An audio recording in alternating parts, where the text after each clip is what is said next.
नमस्कार, मैं विनोद चाहर जीएसबीटी क्लासेज में आपका स्वागत करता हूं। अपना पॉइंट चल रहा था राजस्थान की प्रमुख लाग बाग। इसके हम 3 पार्ट कंप्लीट कर चुके हैं। अब कुछ एक 4-5 एक महत्वपूर्ण जो लाग बाग है वो रही हुई है। बाकी की लाग बाग हम पिछले 3 पार्ट में पढ़ चुके हैं, तो उनको कंप्लीट करते हैं। आज जो 4-5 जो लाग बाग महत्वपूर्ण है उनको कंप्लीट करते हैं। तो अपना पॉइंट है राजस्थान की प्रमुख लाग बाग। जो राजस्थान में प्रमुख लाग ली जाती थी, राजस्थान में जो एक प्रकार से जनता से, राजा महाराजाओं के द्वारा, जागीरदारों के द्वारा, पंच पटेलों के द्वारा जो कर वसूल किया जाता था, उसकी हम चर्चा कर रहे थे, उसके बारे में बात कर रहे थे। तो देखिए, अब जो कुछ लाग बाग रही है उनकी बात करते हैं। तो सबसे पहले हम बात करते हैं फाड़िया लाग। सबसे पहले हम बात करते हैं फाड़िया लाग। ये फाड़िया लाग क्या होती है? तो देखिए, ये जो फाड़िया लाग है, ये फाड़िया लाग जागीरदार के द्वारा ली जाती थी। जागीरदार के द्वारा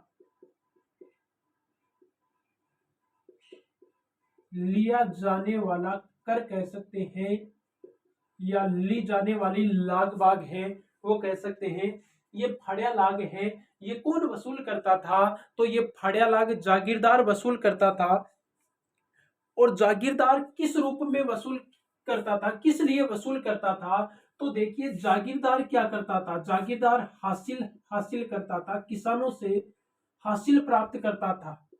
क्या करता था? हासिल प्राप्त करता था। और हासिल प्राप्त करने के लिए वह क्या करता था? तो हासिल प्राप्त करने के लिए वह कपड़ा लाता था। क्या करता था? कपड़ा लाता था। हासिल प्राप्त करने के लिए वह कपड़ा लाता था। तो हासिल प्राप्त करने के लिए जो कपड़ा लाता था, उस कपड़े को, वो कपड़ा लाने के एवज में जागीरदार क्या करता था? ये कर वसूल किया करता था। और ये किस नाम से जाना जाता था? तो ये फाड़िया लाग के नाम से जाना जाता था। और ये जो फाड़िया लाग ये जो ली जाती थी, ये किस रूप में ली जाती थी? तो ये अनाज के रूप में। किस रूप में? अनाज के रूप में ये प्राप्त किया जाता था। और प्रत्येक किसान से 1 से 1.5 मण, 1 से 1.5 मण धान है वो इसके रूप में प्राप्त किया जाता था।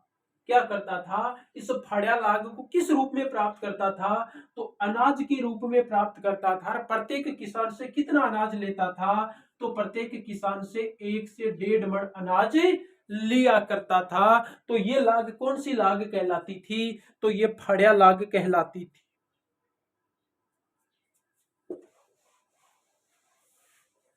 उसके बाद में देखिए, दूसरी लाग की बात करते हैं। तो दूसरी लाग है फलावट लाग।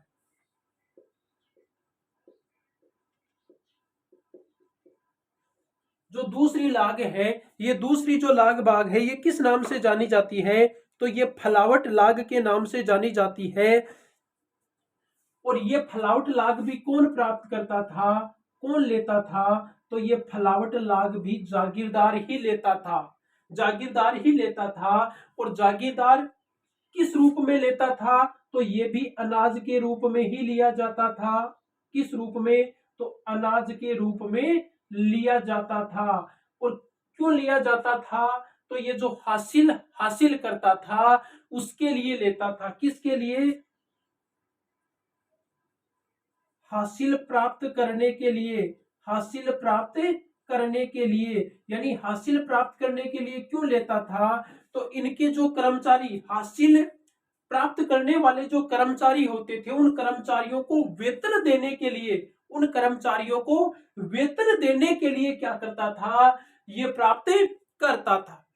और किस नाम से जानी जाती है ये फलावट लाग के नाम से जानी जाती है। और अनाज के रूप में ही ये लिया जाता था। और अनाज में भी जो 1 मण यानी 40 किलो हम कह सकते हैं, 40 किलो, या कह सकते हैं कि 1 मण। और 1 मण अनाज पर ये कितना लिया जाता था? तो 1 मण अनाज पर ये 5 किलो। फलावट लाग के रूप में ये किसानों से अनाज प्राप्त करते थे। और 1 मण पर 5 किलो अनाज प्राप्त करते थे। और ये किस नाम से जानी जाती है? ये फलावट लाग के नाम से जानी जाती है।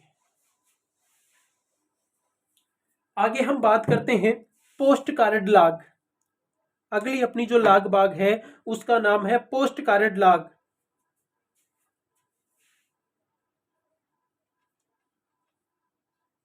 पोस्ट कार्ड लाग, पोस्ट कार्ड लाग यानी एक प्रकार से हम कह सकते हैं कि डाक खर्च। किस प्रकार का खर्च? डाक खर्च। तो ये जो डाक खर्च होता है, पोस्ट कार्ड जो होता है, पोस्ट कार्ड लाग है, ये भी किन से वसूल की जाती थी? तो ये किसानों से वसूल की जाती थी। किससे वसूल की जाती थी? किसानों से वसूल की जाती थी। और ये किस रूप में ली जाती थी? तो ये रुपयों के रूप में ली जाती थी। किस रूप में? रुपयों के रूप में। तो कि रुपयों के रूप में ली जाती थी। तो कितने रुपए लिए जाते थे? तो प्रत्येक परिवार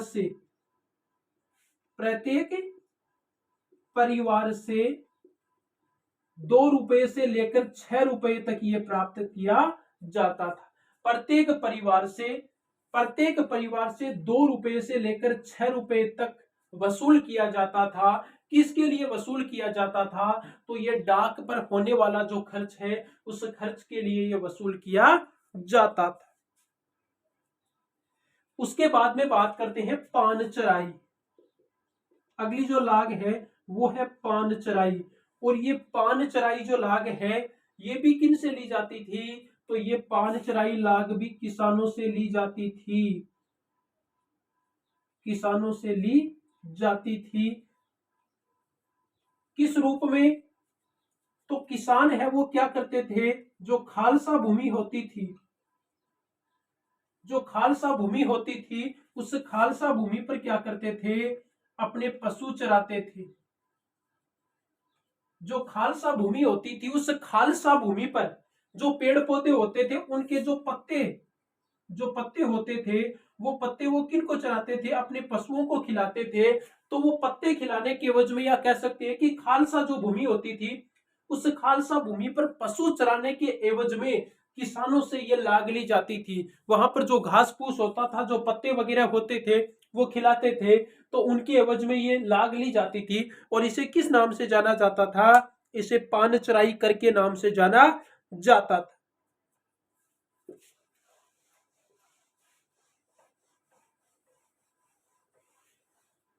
अब हम बात करते हैं अंतिम जो लाग बाग है उसकी बात करते हैं, और वो है पंडित की पाग।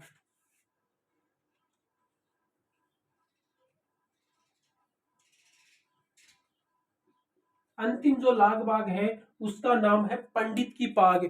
और ये पंडित की पाग जो कर लिया जाता था, ये किसके नाम पर लिया जाता था? तो ये शिक्षा के नाम पर। किसके नाम पर? शिक्षा के नाम पर। यानी कहने का मतलब ये है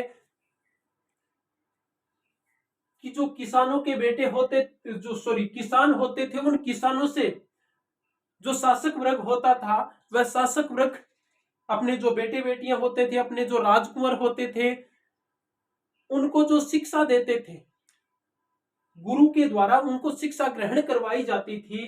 तो उस शिक्षा के लिए जागीरदार, उसके लिए क्या करते थे? जागीरदार ये कर है, ये वसूल करते थे।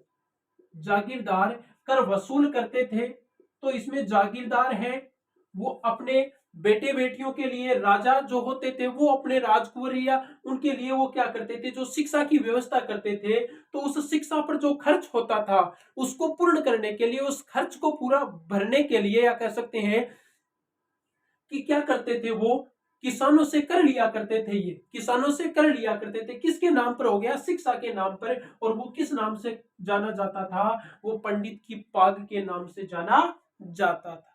तो इसी के साथ ही अपना ये राजस्थान की प्रमुख लाग बाग है, ये कंप्लीट होती हैं। नेक्स्ट वीडियो में फिर से मिलते हैं एक और नए पॉइंट के साथ। धन्यवाद।